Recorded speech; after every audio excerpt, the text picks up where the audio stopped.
Greetings, everybody. It's Friday, June 25th.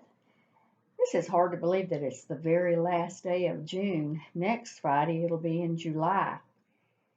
And next Friday, I'm going to be on vacation. So I don't think I'll be doing a video. I really need this vacation. But who knows? It may hit me and we may need to have some things to talk about. And I may do a video. No promises. But there's a lot to talk about today, so this is a pretty important video. I always start with all things COVID related. And yes, there is still a pandemic out there. I know it doesn't feel like it is because cases have been very low. Hospitalizations have been very slow, and even our death rates have been very low, thank heavens. But we've still got it. We've still got COVID. But now we've got an even worse thing that's looming ahead, and that is these variants, these COVID variants, especially this triple variant, this Delta variant. Still very concerning. So everybody is watching it and kind of wait and see. Our task force, our CARE South Carolina task force, is still meeting, but we have cut back. We only meet once a week. We meet early in the morning at 7:30 on Tuesday. If you have anything that you think any of the task force needs to know about, drop me an email or Tracy Thigpen, Denise. There's a right good bit of us on the task force, and we'll be sure and address it. So feel free to do that. Anything you think needs to be brought to the attention of the task force, especially since we're only meeting once a week now.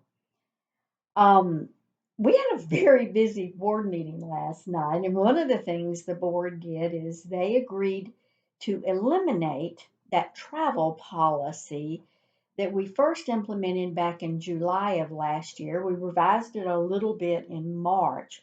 That was the policy that said that if you were traveling to a hot spot, either for work or pleasure, although we really weren't having any work travel going on, that you needed to call HR, and depending on the nature of the hot spot, you might actually have to quarantine for 2 weeks after return.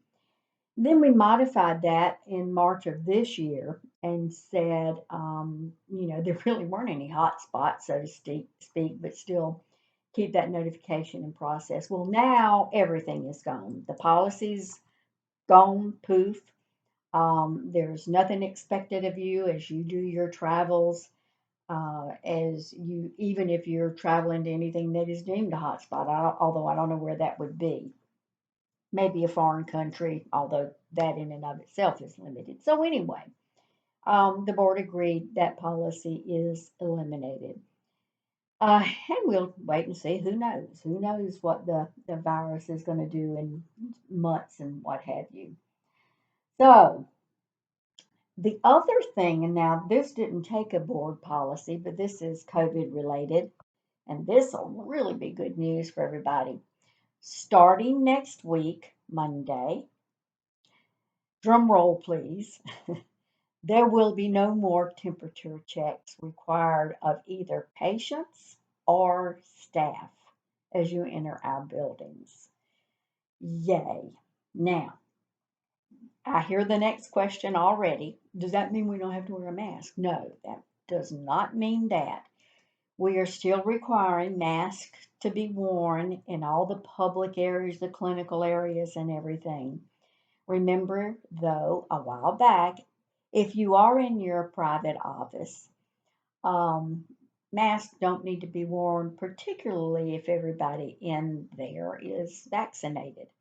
So um, it's still mask. Well, we do still have a pandemic out there, and we still want to be careful, but no more temperature checks and that log entry. So I know folks will be really glad for that. It'll help patient flow at the doors. It'll help, throughout the organization. So that really is a good thing. That's given us a little bit of a break. I think I did last week around our Mobies. We are still doing vaccinations. And remember, I let y'all know last week that we now have all three vaccines. We have um, what we've always had in the beginning, the Moderna. We still have the Johnson and Johnson, and now recently we got the Pfizer. With particular attention on that Pfizer being able to use as we do back to school bashes for kids above 12 years old. So we now have all three vaccines, and in some cases, in some of our pediatric offices, we're seeing whether or not we can begin vaccinating the younger kids with the Pfizer and Pfizer. I'll keep you up to date on that. We're going to be talking about that at our next task force meeting. So, switching gears out of all things COVID, many of y'all know by now that we had our Joint Commission mock survey Monday and Tuesday. And you may be wondering, what is a mock survey? It's either a survey or not. Well, if you were around back in 2019, well, even before that, the Joint Commission went to unannounced surveys a number of years ago.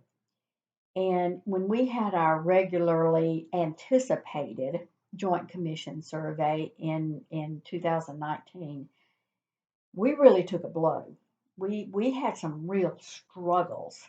As a matter of fact, we only got a conditional accreditation, and they had to come back. They came back in November. I think that's right. But it was a real struggle during that period of time, and we will be on schedule for having our next unscheduled Joint Commission regular survey next year. But I frankly wanted to be prepared. Um, I don't want what happened in 2019 to happen again. It was a pretty devastating situation for us, and we really had to do a lot of scrambling, and a lot of things changed. We closed our dental office there in Society Hill. So uh, we decided in the management that we needed to have a mock survey. And Tracy Thigpen and Randy Carlisle and I worked on this. We arranged it. The Joint Commission actually has consultants that do just this thing. HRSA does pay for these because they want their community health centers to be Joint Commission accredited. It was announced, but Tracy and Randy and I kept it a pretty big secret. We tried to keep it quiet because we wanted it to be just like a regular unannounced survey. We did have it Monday and Tuesday. It wasn't quite as in depth as they normally are because we had asked the Joint Commission to focus on the issues that we knew we were struggling with last time, and that was around infection control, sterilization, uh, some of the documentation in the EHR around medications and so forth, and they did that. Uh, I don't have the full report yet, although I know from the exit and from the preliminary information that was given us that if this had been a real survey, we would have passed. We wouldn't have been given a conditional accreditation. But we still did have some citations that were in the red, so to speak. And they were around our sterilization and our infection control. So we're going to have to do some work around that. We're going to have to pay some attention. And there's some other things that we'll be doing a deep dive in as the management team begins to kind of recover from this and say, okay, what do we need to do? What things need to change and so forth. But overall, so many of y'all participated in the survey. You were great.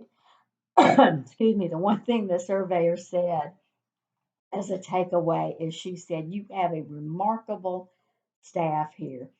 She said, I can tell that y'all are committed, you are caring, you really want to do the right and the correct thing. And she said that's what really makes a difference.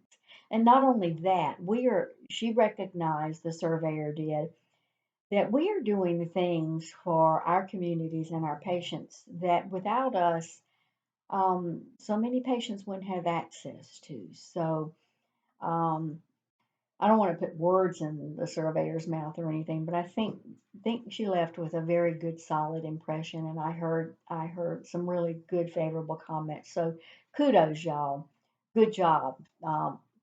Let's keep on setting our bar pretty high though, and make sure that we're going to be completely ready. Because we've always been Care South Carolina strong, and we'll continue to be that. In other announcements, the board meeting, like I said, was very busy last night. In their policy review, there's a lot to approve. You know, I spoke last time that the American Rescue Act funding has gotten underway, and there's a lot of things that are in that budget that the board has to approve that we had to run by them. The purchase of the land for a new building in Sherrall, all of this was a lot of work. In the middle of all of that, though, one of the things I brought to the board for their consideration was the new federally approved Juneteenth holiday. And I am really excited that enthusiastically the board approved that we now add Juneteenth as a Care South Carolina approved holiday. Of course, it won't start until 2022, but it's something that we can look forward to. And I'm really proud, and the board was really excited to be able to do that. There was a lot of enthusiasm. They were talking over each other on who wanted to make the motion and who would second it and everything. So it was a real pleasure. It really was. Um, I'm going to close today. I'm going to bring up something that I know is frustrating to folks. I know that people get really, really frustrated around your IT issues. Yesterday, we had an email crash. That was so frustrating, especially since we were trying to prepare for a board meeting. You can only imagine how that went. And I know that there's been slowdowns in being able to get on Wi Fi. And this is particularly tough when you're using the electronic health record, ECW. I know, I understand. Gary Harrington, chief in IT, and I have had a lot of long conversations around this. We are working really, really hard to be able to address this. You're going to see some changes and hopefully some reorganization that can make these things go smoother. We've already bought some new software and made contracts with some new entities to assure our security and assure our ease of operation. So it's just things can't happen overnight. But I don't want to diminish these problems. I know that they can become frustrating, but I want to assure you that we are not unaware of them and that we are committed and that we will continue and stay with us. Stay strong. Try not to get frustrated. I feel your pain. I mean, when our email is down, I yeah, you don't even want to know how it affects me. But anyway, I wanted to close with that. There's a lot ahead of us for Care South. We're coming out of the pandemic, and I really believe that the nation and the state are coming out of the pandemic. I think if there are any surges or what have you, we know how to handle it now. It won't be near as devastating as those surges last year, which were really, really quite disruptive. But it's becoming very, very apparent that uh, Care South is coming out of this, as many organizations are. And we're realizing a lot of things. We're realizing that we really need to think about our organizational structure. What worked? What didn't work? Uh, what worked for us and what worked for patients? Just like I talked about IT, there were some things that didn't work. So this is not going to be a focus just singularly on recovering. This is going to be an opportunity that we really need to look at. Where do we need to redesign, rethink about how we're delivering care, how we're organizing ourselves, how we can better meet the needs of our patients and our communities.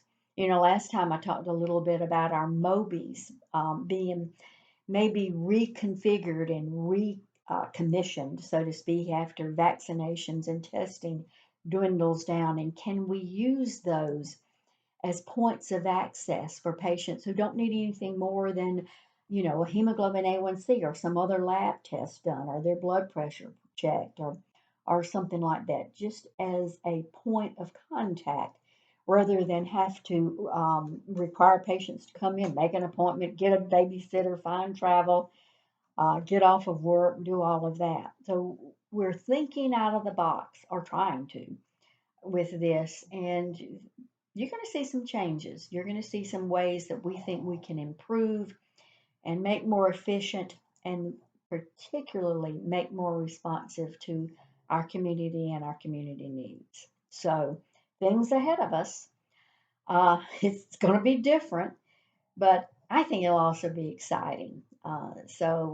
Stay tuned. Okay, folks, I'm going to leave you for today. It's the weekend coming up. We've had a glorious week of nice temperatures. It will be creeping back up, and we really will have summers, but enjoy the weekend. But remember, stay safe. Bye bye.